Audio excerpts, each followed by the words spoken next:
Chers frères et sœurs, soyez les bienvenus dans cette église protestante de Anse-à-l'Heure-Juprel et soyez les bienvenus pour vous aussi qui êtes plus au loin, et on sait qu'il y en a qui nous regardent de très loin avec les réseaux sociaux, et ça fait bien plaisir de se retrouver en communion d'esprit.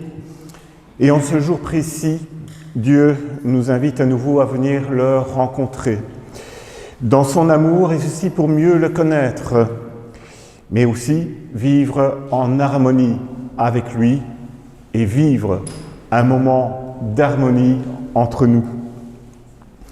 Nous pouvons remercier notre Seigneur qui est source de toute chose, qui est source de toute vie et qui est source de toute notre force et de notre espérance, et de nous offrir ce point de repère, de louange, de paix et d'écoute.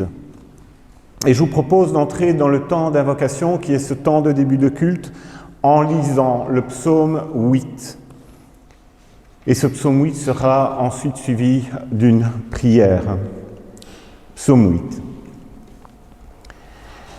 Éternel, notre Seigneur, que ta gloire est admirable sur la terre tout entière. Au-dessus du ciel, on célèbre ta splendeur. De la bouche des petits enfants et des nourrissons, tu fais jaillir la louange à l'encontre de tes adversaires pour imposer le silence à l'ennemi plein de hargne. Quand je contemple le ciel que tes doigts ont façonné, les étoiles et la lune que tes mains ont disposées, je me dis, qu'est-ce que l'homme pour que tu en prennes soin? Et qu'est-ce qu'un être humain pour qu'à lui tu t'intéresses? Pourtant, tu l'as fait de peu inférieur à Dieu. Tu l'as couronné de gloire et d'honneur. Tu lui donnes de régner sur les œuvres de tes mains. Tu as tout mis sous ses pieds. Tout bétail, gros ou petit, et les animaux sauvages, tous les oiseaux dans les airs, et les poissons de la mer, tous les êtres qui parcourent les sentiers de la mer. Éternel notre Seigneur, que ta gloire est admirable sur la terre tout entière. Ce psaume de David nous rappelle que quel que soit le moment de notre vie, que nous soyons tout au début, au milieu ou à la fin de notre très bref parcours terrestre, nous sommes tous appelés par Dieu à regarder vers le haut, vers lui qui a créé toutes choses et qui nous a créés dans un projet d'amour éternel, offert la grâce du salut par la foi. Et je vous propose d'invoquer notre Seigneur par la prière, mais aussi avec la joie dans notre cœur. Notre Dieu, notre Père, nous voulons te louer et te prier parce que tu nous as réveillés ce matin et que tu nous appelles à venir à ta rencontre. Merci, notre Dieu trois fois saint, car nous savons que tu es présent en ce moment même parmi nous. Toi seul sais quel est le poids de nos fardeaux, de nos craintes, de nos peurs et de nos anxiétés. Merci, car tu nous permets de les décharger maintenant à tes pieds, toi qui nous as dit « Venez à moi, vous tous, qui êtes fatigués, chargés, et je vous donnerai le repos. » Merci de nous appeler à relever nos têtes et à diriger nos yeux vers toi pour ressentir ta chaleur, ta lumière et ton infini amour. Il n'y a que toi qui nous redonne force, courage, mais aussi la sérénité et la vraie paix, non pas celle du monde, mais bien la tienne. Laisse-nous nous remplir de ta présence, remplis-nous de tout ce que tu es. Ouvre nos esprits à ta volonté et laisse-nous nous imprégner de ton message salvateur. Nous te demandons, Seigneur, de diriger ce culte par ton Saint-Esprit et que celui-ci soit fait pour ta gloire et pour ton honneur. Et c'est au nom de celui qui est venu proclamer la bonne nouvelle à toute la création, Jésus-Christ, que nous te prions. Amen. Je vous propose de débuter notre louange chantée avec Yann qui va nous interpréter le chant « Nous venons dans ta maison ».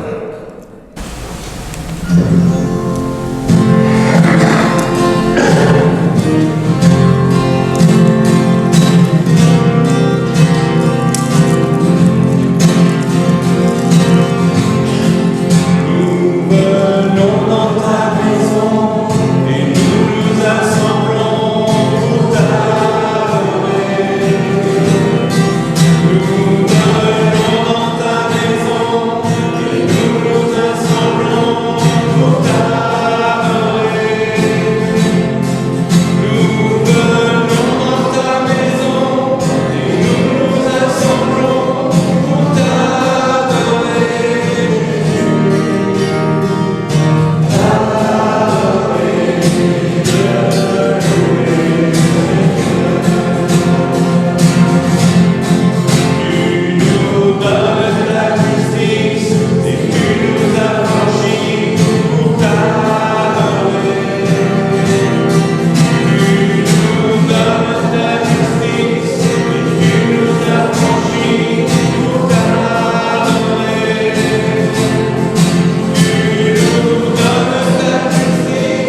Décider de ce que nous voulons croire n'est pas chose si simple que ça. À quoi est-ce que je veux croire? Ou comment je veux croire? Notre manière de penser, elle est obligatoirement influencée par notre environnement direct. Et cet environnement, faut-il le dire, est composé de tout, mais aussi parfois de n'importe quoi. Dans le monde actuel, nous pouvons écouter et entendre des gens qui sont réfléchis, qui sont bien documentés, qui ont une grande connaissance de certains sujets, quelquefois très complexes. Et alors ces personnes nous portent alors à ce moment vers des sommets beaucoup plus élevés, vers des échanges qui permettent le débat, mais aussi le questionnement qui est à la source de toute intelligence. Celles-ci peuvent alors aussi nous permettre spirituellement de croître et de grandir. Malheureusement également, se présentent devant nous de nombreuses personnes parfois qui manquent aussi de compétences. Ce n'est pas rédhibitoire en soi, mais généralement qui s'empressent de déverser rapidement sur nous ce qu'on pourrait dire être un non-savoir, et deviennent ainsi des influenceurs qui nous poussent à croire et à prendre comme vérité ce qu'elles croient elles-mêmes, sans peut-être savoir pourquoi elles croient ce qu'elles croient.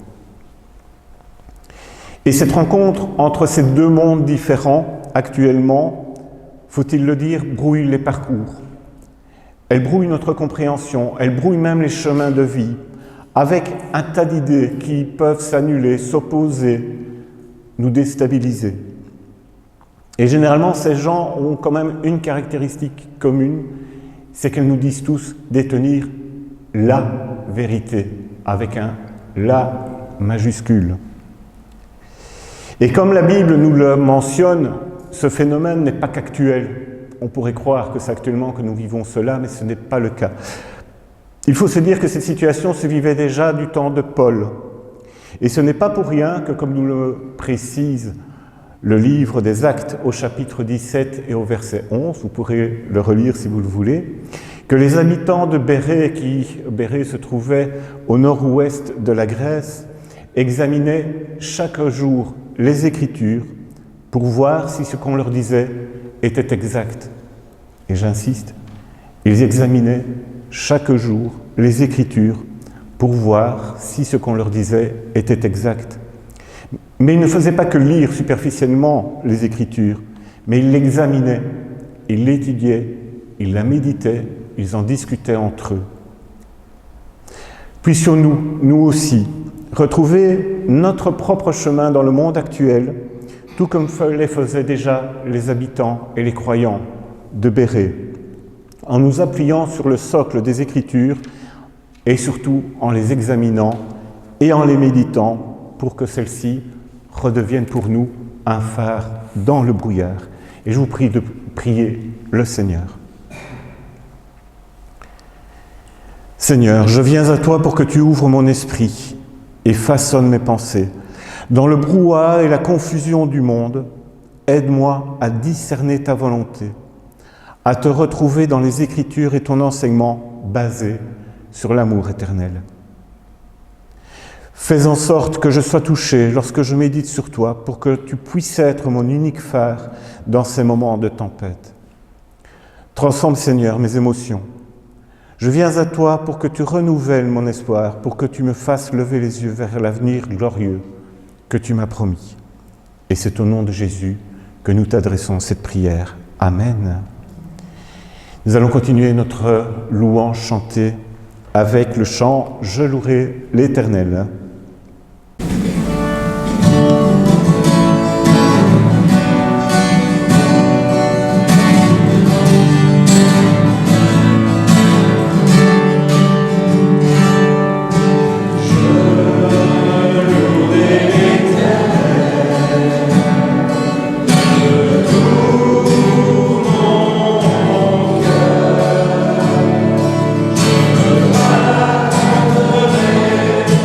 Tout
Parler de foi, vous l'avouerez, c'est pas toujours très facile quand on nous interroge et que l'on dit « c'est quoi la foi ?»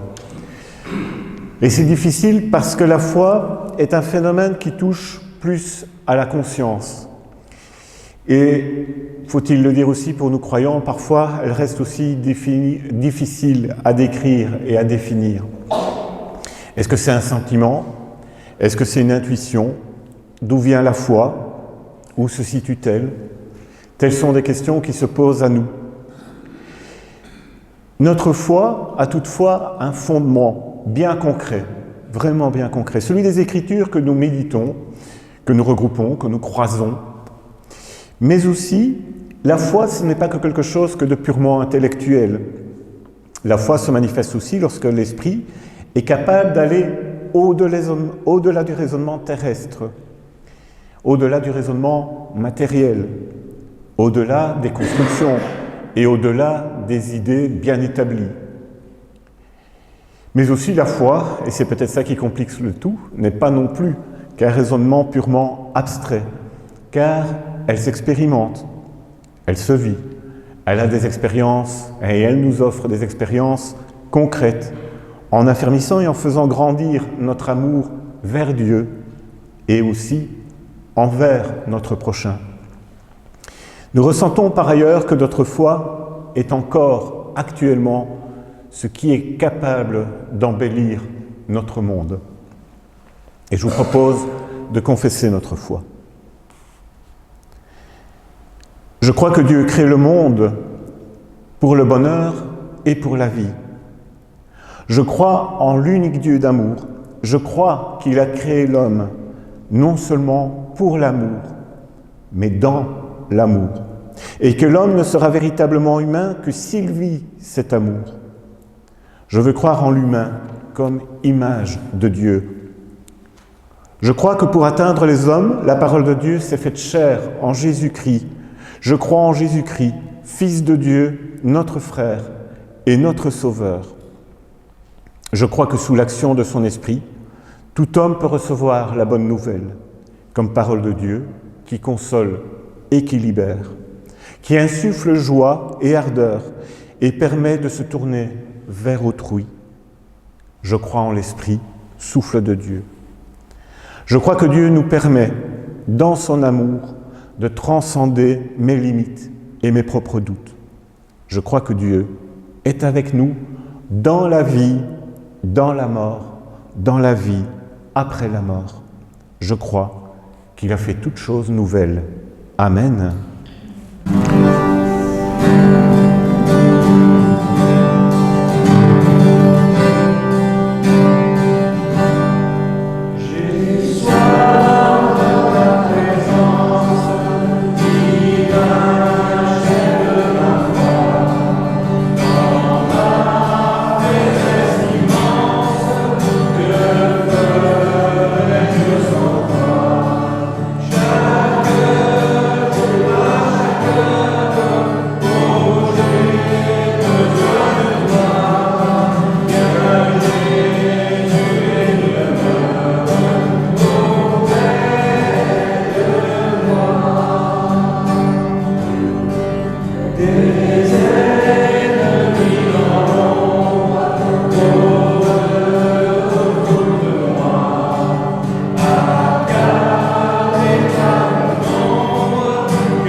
J'appelle, dit Dieu.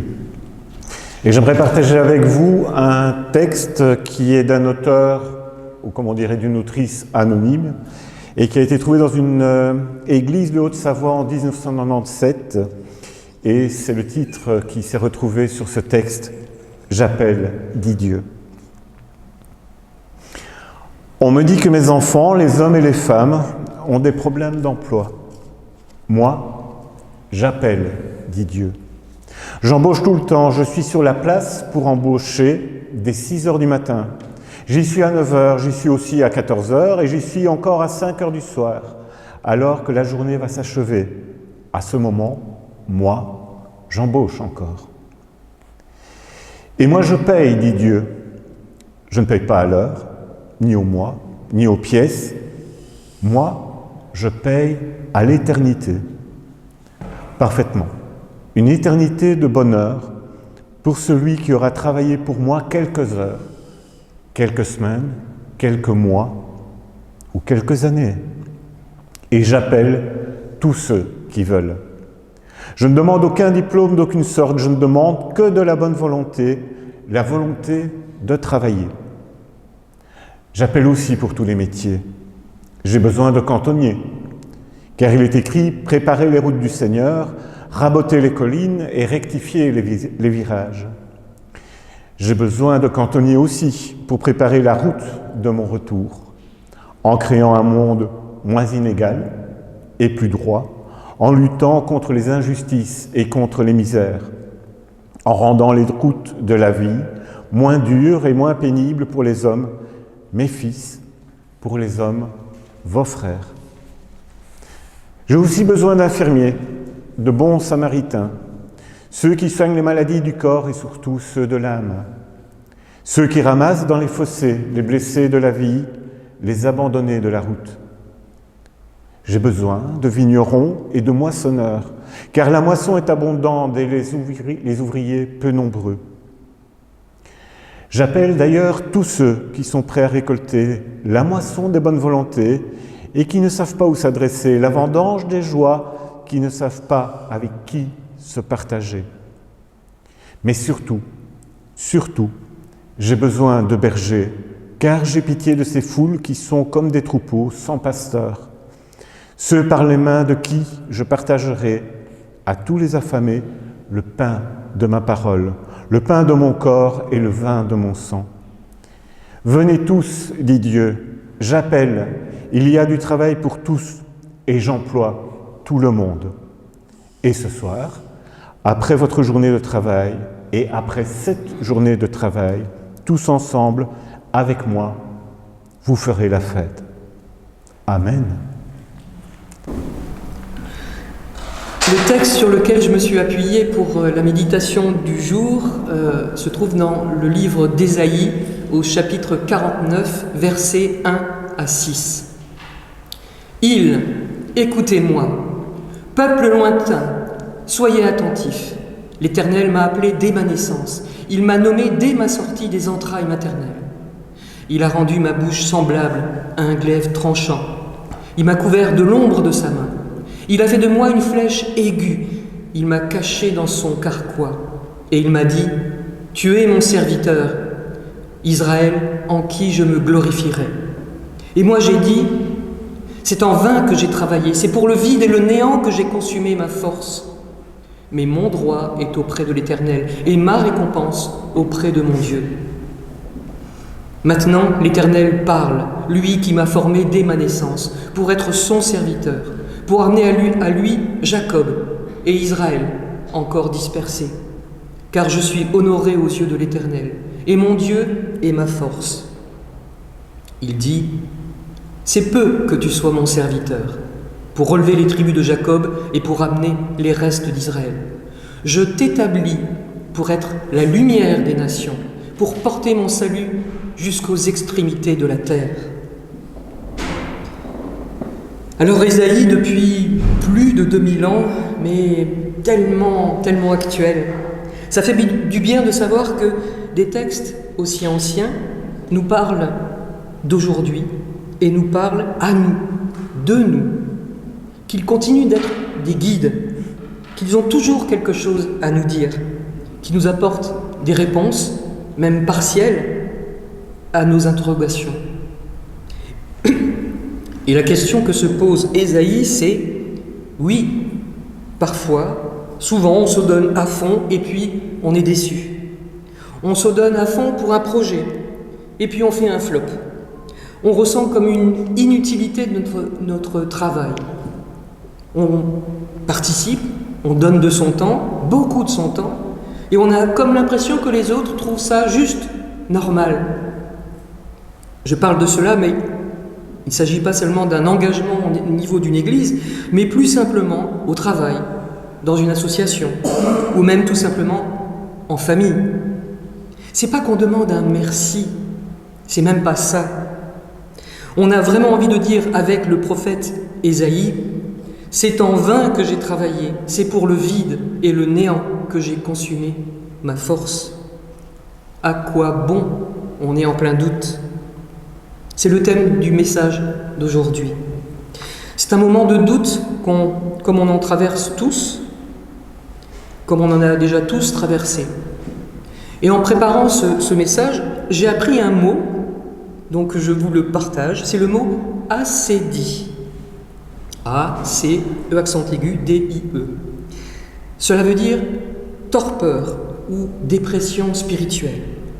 L'acédie est une forme de tristesse. Alors, la définition, c'est un terme rare ou savant, calqué du grec et employé dans le domaine moral, religieux ou psychologique pour signifier un manque de soin pour soi-même ou pour sa vie intérieure. C'est comme quand on a l'impression que le Seigneur est absent ou qu'on ne l'entend pas. On se sent seul, on est abattu. Quand on fait le tour des prophètes et des patriarches, on a déjà rencontré cette expression de la déception ou du doute ou de l'incompréhension. Par exemple, déjà Moïse. Moïse, il se trouve devant une situation inédite. C'est raconté en Exode, chapitre 40, verset 35. Moïse ne pouvait pas entrer dans la tente d'assignation parce que la nuée restait dessus et que la gloire de l'Éternel remplissait le tabernacle. Les travaux demandés pour cette tente d'assignation, ils avaient quand même duré les chapitres d'Exode, les chapitres 36, 37, 38, 39 et une grande partie du chapitre 40. Moïse, il avait suivi toutes les instructions pour construire ce sanctuaire. Les dimensions, les matériaux, le mobilier, la disposition précise des mobiliers, l'habillement du grand prêtre. Il avait été un maître d'œuvre consciencieux et quand les travaux sont terminés, il ne peut pas entrer dans la tente d'assignation. Il a tout fait, il a tout suivi, toutes les instructions, et puis l'accès à la tente est impossible. Tout ça pour ça, c'est quoi le but? Tant d'efforts pour un pauvre résultat. Dans nos vies professionnelles et également familiales, il nous arrive de nous trouver aussi confrontés à ce qui semble être un échec. On cherchait un but et le but n'est pas atteint. Quand je travaillais dans l'éducation en France, combien de fois je n'ai pas rencontré des parents qui étaient vraiment complètement déboussolés par l'échec scolaire de leur enfant et qui disaient « mais pourtant on surveille les devoirs, on fait les devoirs avec, mais ça ne fonctionne pas, je fais ça pour rien ». Ou bien un professeur tout dépité qui venait me dire « on avait tellement bien travaillé ce chapitre, je leur avais même donné un petit peu des pistes pour savoir sur quoi je les interrogerais, et puis la moitié de la classe n'a pas la moyenne ». On s'engage, on se lance, et puis les résultats ne sont pas à la hauteur. Pas à la hauteur de ce que nous attendions. On ne réussit pas tout seul non plus. Parce que par exemple, si je n'apprends pas bien ma leçon, je ne vais pas réussir. Chacun sa part du boulot quand même. Ésaïe, il dit, c'est en vain que j'ai travaillé, c'est pour le vide et le néant. Moi, quand j'entends vide et néant, ça fait tilt. J'entends les premiers versets du livre de la Genèse. La terre était informe et vide, il y avait des ténèbres à la surface de l'abîme, et l'Esprit de Dieu se mouvait au-dessus des eaux. Vide et informe, en hébreu, ça se dit tohu va wohu. Informe, tohu, vide, bohu. C'est parce que, en fait, il y a le mot et, qui oblige à transformer le bohu en vohu. En français, ça a donné tohu bohu, un mot qu'on ne prononce plus tellement, qui est un peu désuet. Et d'ailleurs, en passant de l'hébreu au français, la signification du mot a un peu évolué. Le tohu bohu, quand on en parle, aujourd'hui, c'est plutôt pour décrire un chaos ou du fouillis, un grand désordre. Mais tohu va wohu, en hébreu, c'est vide et informe. Voyez donc l'importance des mots et ce qui se passe quand on les prend tels quels dans une autre langue. Autre chose, quand Ésaïe parle de travailler en vain, pour le vide et le néant, je pense aussi au mot de l'Ecclésiaste. L'Ecclésiaste, c'est le livre qu'on appelle aussi le livre de Qoéleth. On dit que l'auteur serait le grand roi Salomon.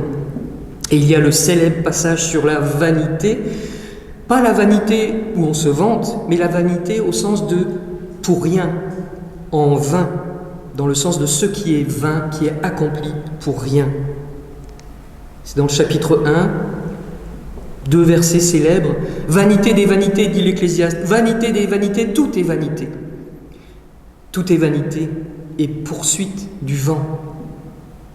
C'est quoi le mot hébreu pour dire vain, c'est-à-dire pour rien? C'est le mot ébel, qui veut dire en gros buée. La buée, en fait, c'est vrai, ça ne dure pas longtemps. Ça apparaît et puis ça s'en va. Quelque chose s'est passé, de la condensation, mais ça n'a pas duré. Voilà donc déjà Ésaïe, Moïse, Salomon comme blasés qui se trouvent découragés ou face à un mur. Ésaïe, en vain je me suis fatigué. Moïse, qui ne pouvait pas entrer dans la tente d'assignation. Des grands quand même. Mais d'autres encore ont été découragés, comme si à un moment donné ils ne comprenaient plus le plan de Dieu. Repensons à Jonas, qui ne comprend pas que le Seigneur n'ait pas détruit Ninive, la païenne, et qui souhaite mourir. Et puis le prophète Élie, dans le premier livre des rois, chapitre 19, pour lui, il alla dans le désert, où après une journée de marche, il s'assit sous un genêt et demanda la mort, en disant « C'est assez, maintenant, Éternel, prends mon âme, car je ne suis pas meilleur que mes pères. » Élie, sous un genêt, souvenez-vous, Jonas, il était sous un ricin. Vous en voulez encore des prophètes, des sages qui ne sont pas loin de décrocher? Ésaïe, il a un autre copain de galère en la personne de Job. On le connaît, Job. Job s'interroge. Mais pourquoi tout ce malheur sur moi? Il a perdu ses biens, tous ses troupeaux. Ses enfants sont morts dans l'effondrement d'une maison. Il est couvert d'ulcères. Est-ce que j'ai fait un truc de travers? Mais non. Pourquoi ça tombe sur moi? Et la femme de Job, elle lui suggère carrément de mettre un terme à sa vie. Sa femme lui dit « Tu demeures ferme dans ton intégrité, maudis Dieu et meurs. » C'est comme une traversée du désert. Il ne se passe rien alors qu'on pense avoir tout fait correctement. Et il y a un silence. Et il y a surtout de la solitude et de l'incompréhension. Alors Ésaïe n'est pas loin de tout laisser tomber au verset 4. Pourtant, le texte, notre extrait avait bien commencé. L'Éternel m'a appelé dès ma naissance. Il m'a nommé dès ma sortie des entrailles maternelles. Il a rendu ma bouche semblable à un glaive tranchant. Il m'a couvert de l'ombre de sa main. Il a fait de moi une flèche aiguë. Il m'a caché dans son carquois. Donc avant même que j'aie fait quoi que ce soit, l'Éternel m'a appelé. On a été mis à part, avec un plan précis. Et le Seigneur, il fonctionne comme ça, dès ma naissance. Dès ma naissance, je suis destiné à quelque chose. C'est un thème récurrent dans la Bible, qui revient souvent. Par exemple, David, dès le ventre de ma mère, je m'appuie sur toi. Jérémie, avant que je t'eusse formé dans le ventre de ta mère, je te connaissais, et avant que tu fusses sorti de son sein, je t'avais consacré, je t'avais établi prophète des nations. et Paul dans le Nouveau Testament, mais lorsqu'il plut à celui qui m'avait mis à part dès le sein de ma mère et qui m'a appelé par sa grâce. Et le Seigneur m'a donné des compétences, une bouche qui parle, et puis il me protège de son ombre. Ésaïe reconnaît tout cela, il s'en souvient dans ce moment de doute affreux.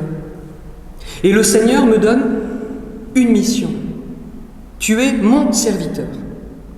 Imaginez, on a donc déjà une mission et les qualités nécessaires qui vont avec, alors que je viens juste de naître. Dès le ventre de ma mère, je m'appuie sur toi, avant que je t'eusse formé dans le ventre de ta mère. Alors, on y va. La confiance m'est donnée, même si je n'y crois pas. Vous savez, il y a un truc qu'on appelle le syndrome de l'imposteur. C'est intéressant à connaître, et je vous invite vraiment à être attentif à ce que je vais dire. Le syndrome de l'imposteur, c'est de ne pas croire en ses compétences. Penser que si on réussit, c'est par hasard, ou parce qu'on a dupé autrui, ou alors que l'autre est très indulgent, ou alors qu'il n'est pas difficile, ou alors qu'il nous dit « tu as bien travaillé, mais c'est parce qu'il nous aime bien et qu'il est gentil avec nous ». En résumé, on ne croit pas en soi, on se remet en cause, on remet en cause chacune de nos réalisations. Et le Seigneur, il nous dit, comme il l'a dit à Élie, recroquevillé dans sa grotte et qui broyait du noir, et là, il entra dans la caverne et il y passa la nuit. Et voici la parole de l'Éternel lui fut adressée en ces mots. « Que fais-tu ici, Élie ?» Je vous promène un petit peu dans tous les sens avec plein de personnages, de grands personnages, mais c'est aussi pour vous montrer que le découragement ou l'incompréhension, ça touche les grands noms de la Bible. Moïse, Ésaïe, Salomon, Élie, Job. Et le principal, c'est quand on doute, eh bien le Seigneur nous donne une mission encore plus grande. C'est incroyable. Au début, le prophète, il est censé, se rappeler au verset 5, ramener à lui Jacob et Israël encore dispersés. Mais sa mission s'élargit. C'est trop peu, dit le Seigneur. Alors qu'Ésaïe vient juste de dire que tout ce qu'il avait fait avant, c'était en vain, c'était du vide. Et le Seigneur, il va lui demander encore plus. Le verset 6. Je t'établis pour être la lumière des nations, pour porter mon salut jusqu'aux extrémités de la terre. Le Seigneur, il a de l'ambition pour moi. Je suis dans le doute, j'ai perdu confiance, mais Dieu est toujours enthousiaste et me demande encore plus, car il sait que je peux faire plus. Lui, il le sait, pas moi. Incroyable. Normalement, quand on n'est pas bon dans une mission, dans une entreprise, la mission suivante, elle est un peu un cran en dessous. Parce que le patron, il n'est pas fou. Il y a parfois dans le monde de l'entreprise ce qu'on appelle la mise au placard aussi. Quelqu'un n'est pas très efficace dans un travail d'équipe, volontairement ou non d'ailleurs. Alors on va lui donner des tâches plus simples, voire ingrates. Et puis parfois on va faire en sorte de le pousser vers la sortie. Mais le Seigneur ne fonctionne pas comme cela. Tu n'y es pas arrivé? Je vais en rajouter. Je t'établis pour être la lumière des nations. La lumière des nations, c'est pas rien. Porter la lumière, bien sûr pas aux confins de la terre, c'est une image, mais aux confins de mon quartier, aux confins de mon groupe d'amis, aux confins de la terre, pour dire aux confins de mes possibilités que le Seigneur a fait grandes. Dans mon foyer, mon entourage, dans mon travail, dans une association, je suis appelé à porter la parole du Seigneur aux confins de mes possibilités. Cela veut dire que le Seigneur ne m'envoie même pas me recycler pour apprendre à mieux remplir la mission qu'il m'a donnée dès ma naissance. Non, il m'envoie direct. Tu es capable, il dit. Je t'en demande plus, il dit. Parce que, et c'est peut-être là qu'on a une réponse, la mission, c'est quoi? Il a rendu ma bouche semblable à un glaive tranchant. Il m'a couvert de l'ombre de sa main. Il a fait de moi une flèche aiguë. Il m'a caché dans son carquois. Ce n'est pas une bouche qui dit une parole qu'on répète sans penser aux conséquences profondes dans nos vies au quotidien. Ce n'est surtout pas une parole tiède, une parole qui ne fait pas trop bouger les lignes. C'est une parole qui bouscule, qui fait bouger, qui nous bouscule. Cela veut dire qu'il faut relire et relire encore la parole, nous interroger, la questionner, en comprendre le maximum, comme ceux de Béret dont nous a parlé Philippe tout à l'heure. Même si quelque chose de la parole du Seigneur nous échappera encore longtemps. Moi, il y a des passages de la Bible que je ne comprends pas bien, que je ne comprends toujours pas. Je dois chercher, je dois étudier et parfois, je ne comprends toujours pas. Mais c'est pas grave, je vais continuer, on va continuer. Alors, pour conclure, il faut savoir, sommes-nous d'accord et prêts à nous faire bousculer par la parole? Sommes-nous prêts, d'accord, à bousculer nos frères et sœurs? Amen.